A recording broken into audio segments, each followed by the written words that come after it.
Bismillahirrahmanirrahim. Alhamdulillah wassalatu wassalamu ala Rasulillah wa la haula wa la quwwata illa billah ba'd.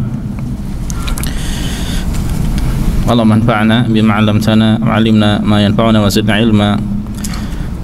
Allahumma arinal haqqa haqqan warzuqna ittiba'ahu wa arinal batila batila warzuqna ijtinabah. Rabbi shrah li sadri wa yassir li amri wahlul 'uqdatam min lisani yafqahu qawli. Para jamaah sekalian, a'azzanillahu wa iyyakum. Biidznillah ta'ala, pada kesempatan kali ini kita akan menerjemahkan khutbah Jumat yang baru saja disampaikan oleh khatib, yaitu Syekh Abdul Wahid Al-Mazru' hafizahullah, di mana pada kesempatan kali ini beliau membawakan sebuah tema seputar amanat, menjaga amanat atau sadar amanat. Amanat sesuatu, amanat adalah suatu amanat ya yang paling berat bagi kita untuk bisa benar-benar kita amalkan 100%. Makanya kita mohon pada Allah semoga kita dimudahkan, diringankan untuk melaksanakan beban amanat yang Allah pikulkan di pundak-pundak kita semuanya. Allahumma amin.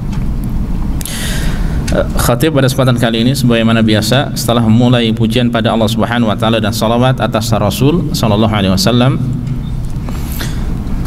selanjutnya beliau menjelaskan bahwa di antara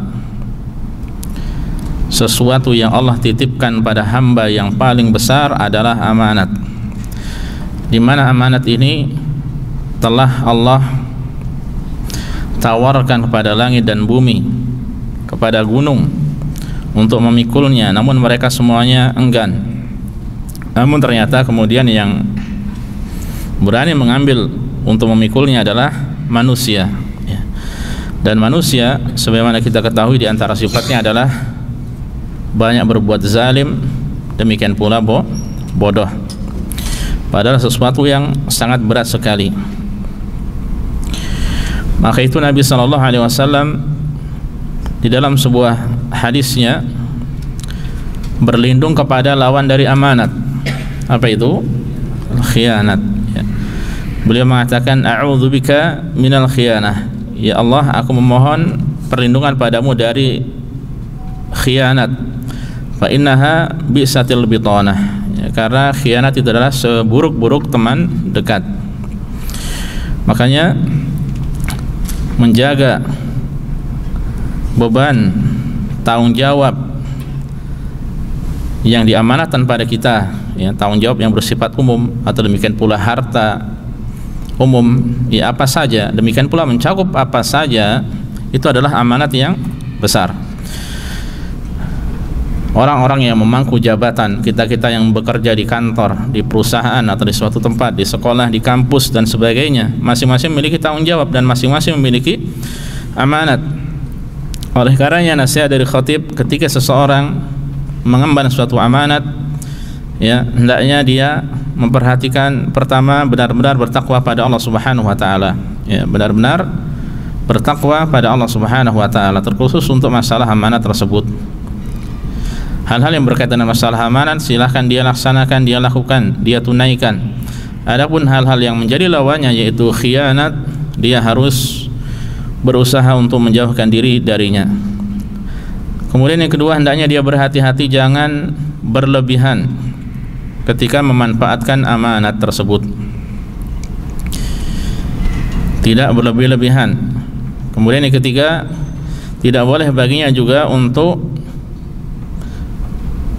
menggunakannya tidak sesuai dengan tempatnya, atau menempatkan tidak sesuai dengan tempatnya, berarti itu adalah suatu kezaliman ya, itu adalah suatu kezaliman. Dan nanti di sela-sela khutbah kita akan memahami beberapa contohnya insyaallah taala, meskipun tidak banyak ya.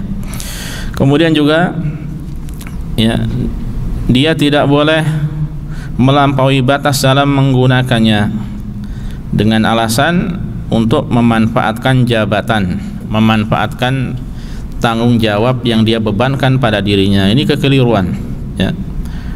Makanya termasuk kekeliruan yang dilakukan oleh orang-orang yang memiliki jabatan adalah ketika mereka menggunakan amanah tersebut untuk hal yang tidak baik, ya, harta umum, fasilitas umum, tapi digunakan untuk kebutuhan pribadi. Ya, ini termasuk dari khianat.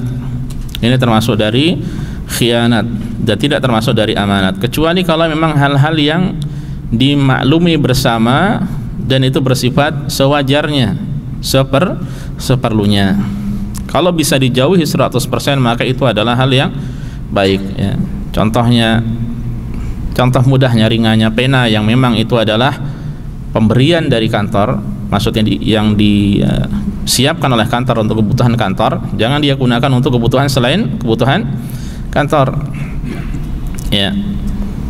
Atau demikian pula apalah peralatan-peralatan yang memang itu adalah milik perusahaan, milik kantor, ya, yang terbaik baginya adalah tidak memanfaatkan kecuali untuk kebutuhan kantor. Ini kalau ingin selamat, atau mungkin minimal di bawahnya dalam hal-hal yang memang sewajarnya, yang itu adalah masih diperbolehkan, ya, oleh pemimpin, ya, atau pimpinan kantor, ya, atau oleh mudir, maka insya Allah tidak mengapa. Tapi sekali lagi, seandainya bisa benar-benar bersih dirinya dari itu, maka ini lebih bisa menjaga dirinya di hadapan Allah Subhanahu wa taala, dan dia lebih dekat kepada benar-benar bersifat amanah. Dari sini saja para jamaah sekalian, kita mengetahui bahwasanya amanah itu, ya, atau mengemban amanah, tanggung jawab amanah itu tidak mudah. Makanya Rasulullah SAW menutup rapat-rapat pintu ini, ya, di mana Rasulullah SAW sampai mengharamkan bagi orang-orang yang memangku jabatan untuk menerima hadiah, ya. Ketika orang memiliki jabatan tertentu, entah di perusahaan atau di sekolah atau di apa, ya, di pekerja pemerintah, yang kemudian ada orang-orang yang memberikan hadiah kepadanya, ya, maka tidak diperbolehkan untuk diterima, ya.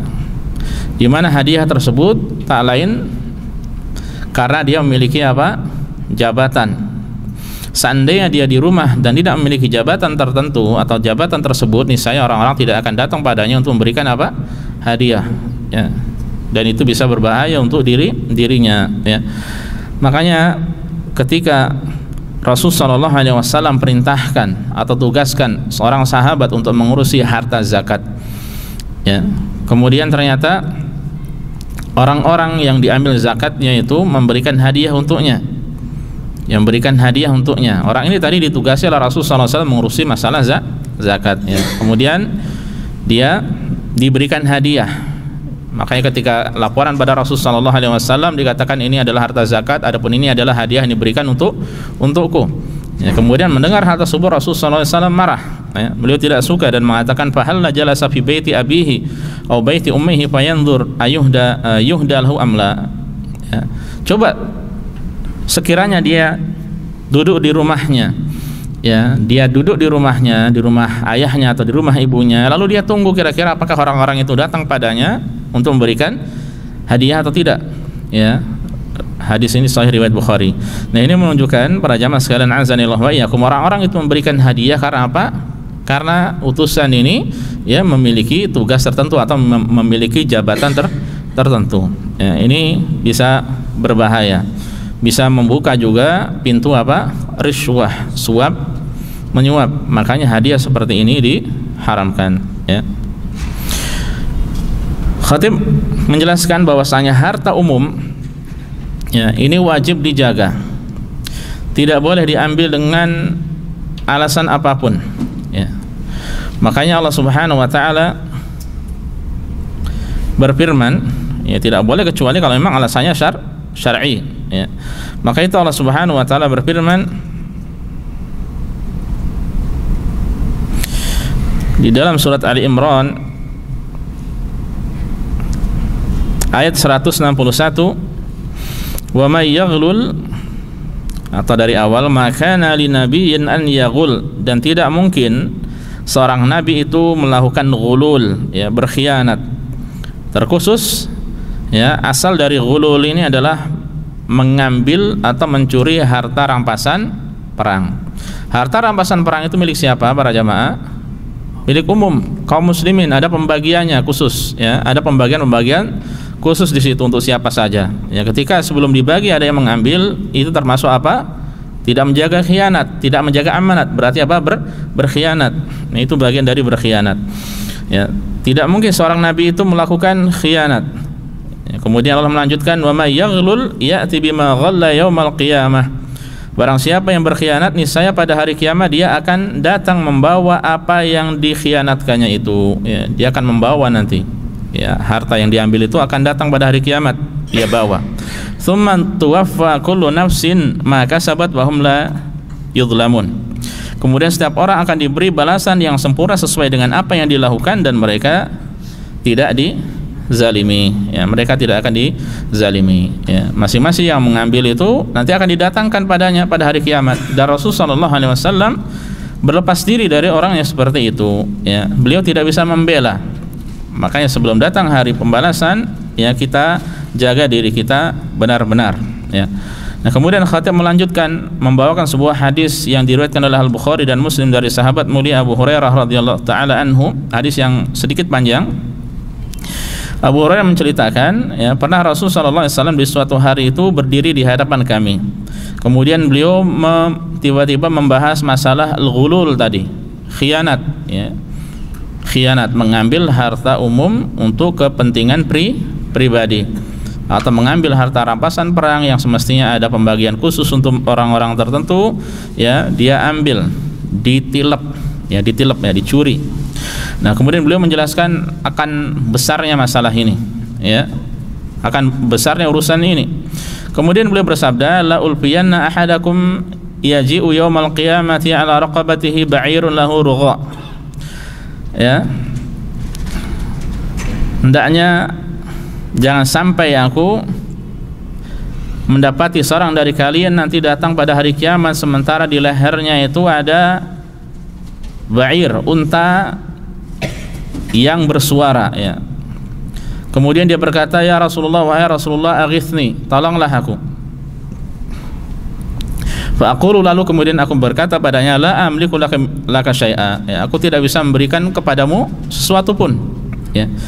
Qad ablagtuka, aku telah menyampaikan hal ini kepadamu, ya. Jadi ini menunjukkan bahwasanya orang itu diberikan amanat berkaitan dengan masalah harta, yaitu apa? Unta, kemudian dia mengambil. Nah, nanti akan ada tanggung jawabnya. Dan ini seperti yang Allah Subhanahu wa taala sampaikan tadi di dalam surat Ali Imran ayat 161.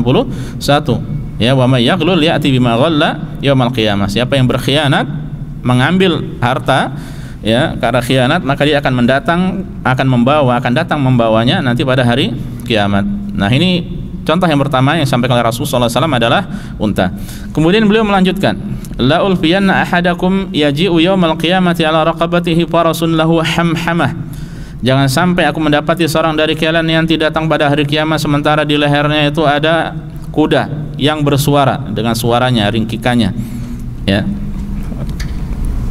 Fayaqul, kemudian dia berkata, ya Rasulullah aghithni, wahai Rasulullah, tolonglah aku.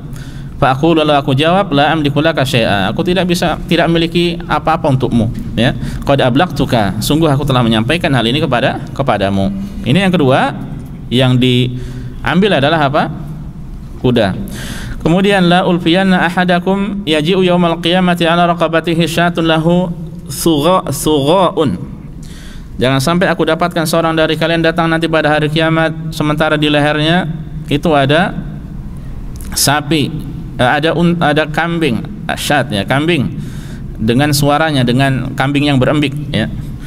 Yaqul, kemudian dia berkata, ya Rasulullah aghithni, wahai Rasulullah, tolonglah aku. Fa'aqul, lalu aku jawab, la amliku laka syai'a, aku tidak memiliki sesuatu pun untukmu. Qad ablagtuka, sungguh aku telah menyampaikannya kepadamu. Ini yang ketiga adalah apa? Kambing. Kemudian la ulfiyanna ahadakum yaji'u yaumal qiyamati la raqabatihi nafsun laha siyah. Jangan sampai aku mendapati seorang dari kalian datang pada hari kiamat sementara di lehernya itu ada jiwa yang berteriak, ya, jiwa yang berteriak.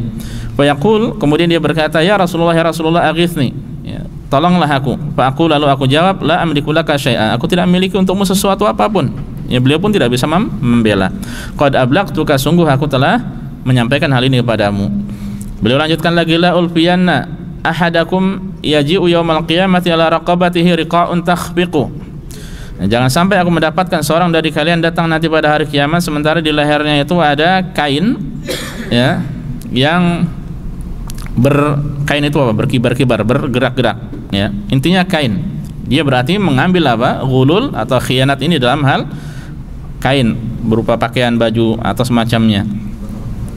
Wa yaqulu, kemudian dia berkata, ya Rasulullah, wahai Rasulullah, aghithni, berilah pertolongan padaku. Fa aqulu, lalu aku jawab, la amliku laka syai'a, aku tidak memiliki untukmu sesuatu apapun, ya.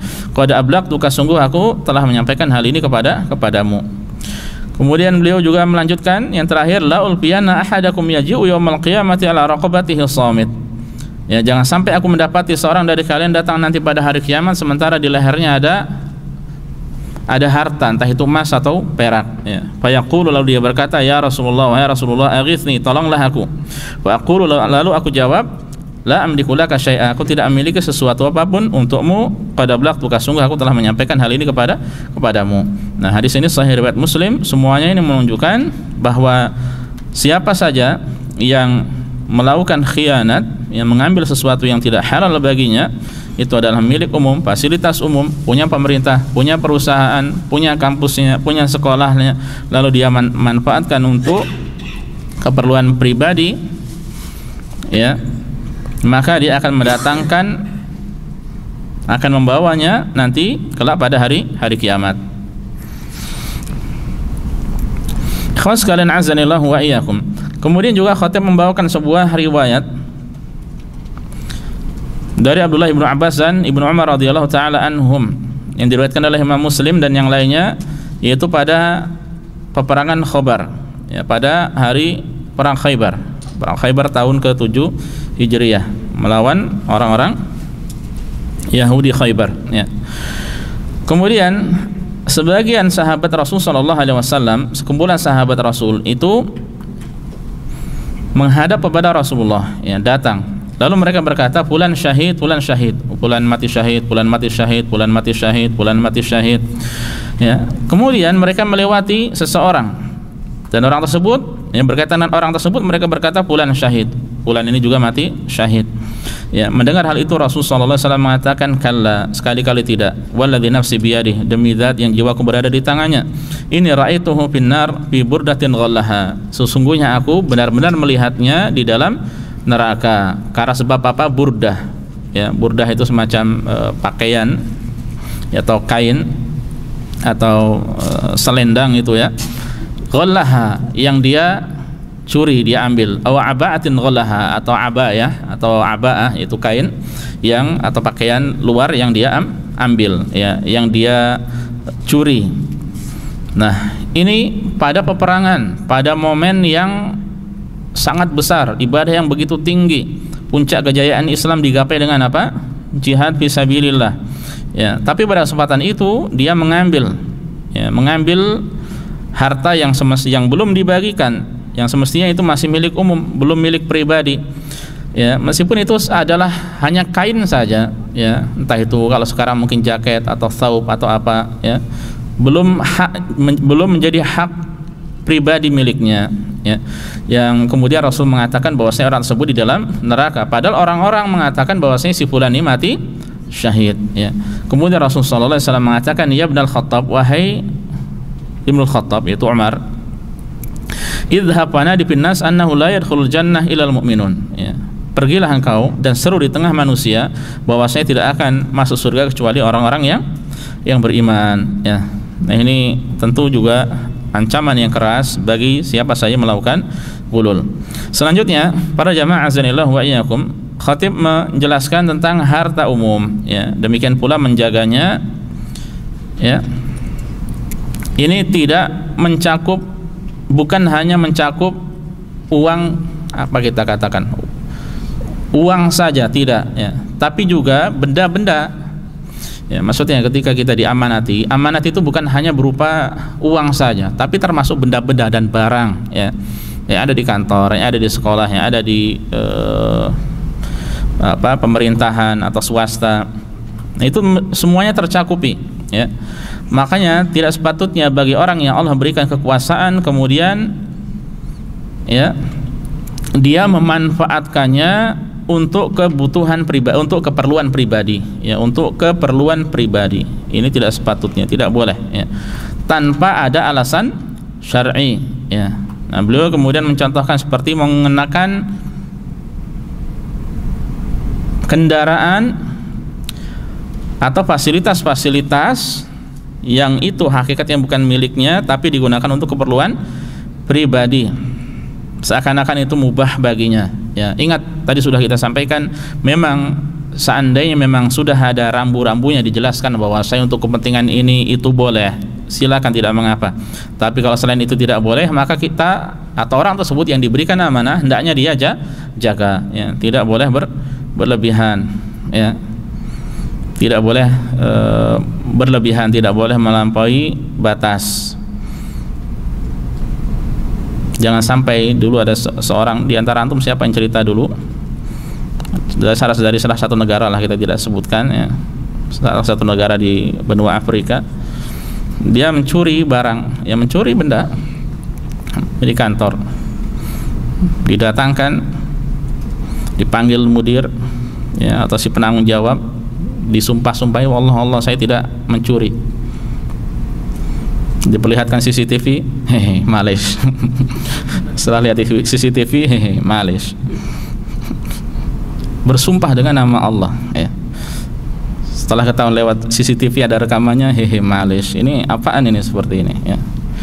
Subhanallah, lebih takut CCTV daripada pantauan Allah Subhanahu wa taala.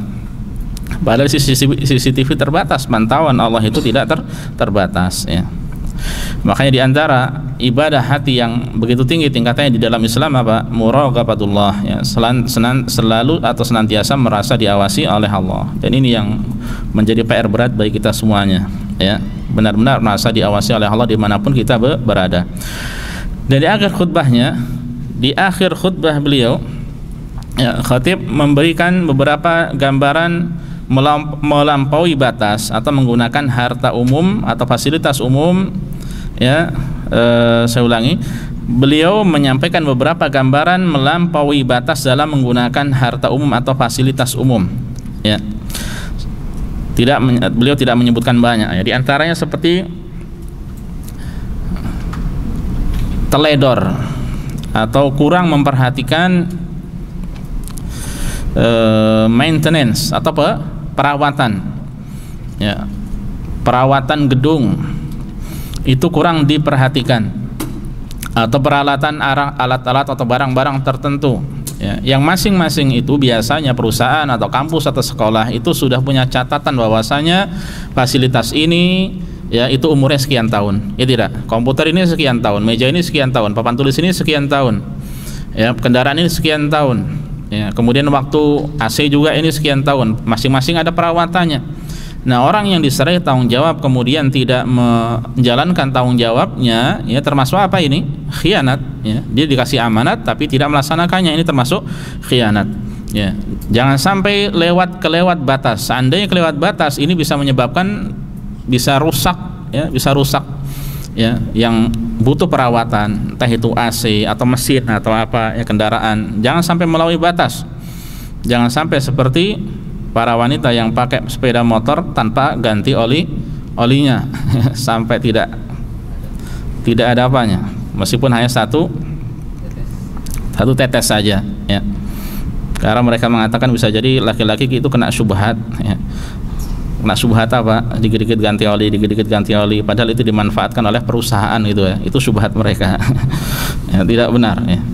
Masing-masing ada usianya, ya, harus diperhatikan. Kalau tidak, nanti bisa jadi seperti mungkin teman antum yang akhirnya turun mesin, ya. Terjadi tidak? Terjadi,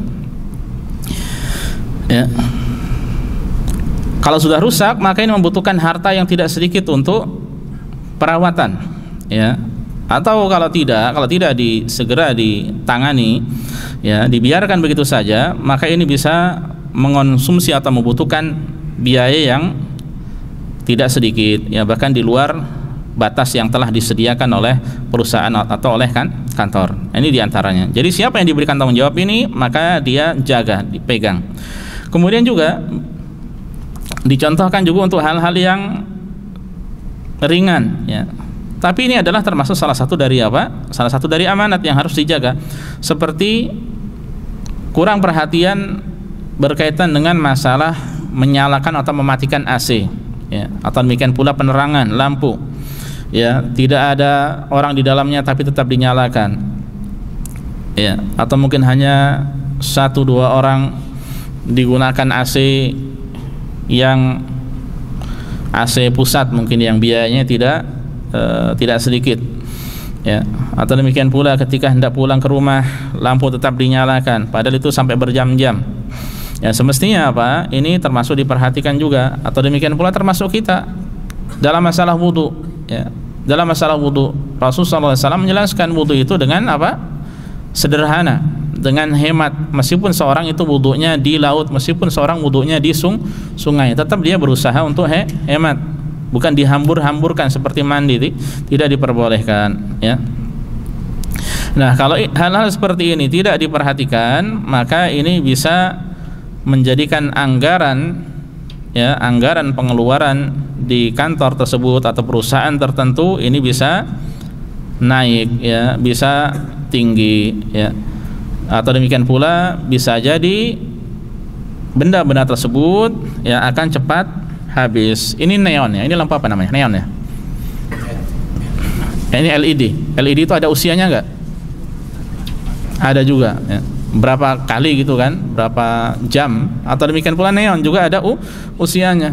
Kalau dibiarkan setiap hari menyala, tentu ini akan lebih cepat habis daripada kalau digunakan sesuai dengan kebutuhan, ya. Nah, kalau seperti itu ini namanya teledor, demikian pula tidak peduli. Di satu sisi juga ini termasuk dari apa? Khianat, ya. Makanya para jamaah sekalian, azanillahu wa iyyakum, amanat yang begitu berat bagi kita untuk kita bisa mengamalkannya, namun kita mohon pertolongan pada Allah, ya, agar semoga kita dimudahkan untuk menanggungnya, memikulnya, bertanggung jawab dengan sebaik-baiknya. Ini saja yang disampaikan oleh khatib tadi pada kesempatan kali ini, semoga bermanfaat. Wallahu taala alam wa sallallahu ala nabiyyina Muhammad wa sallama tasliman katsira.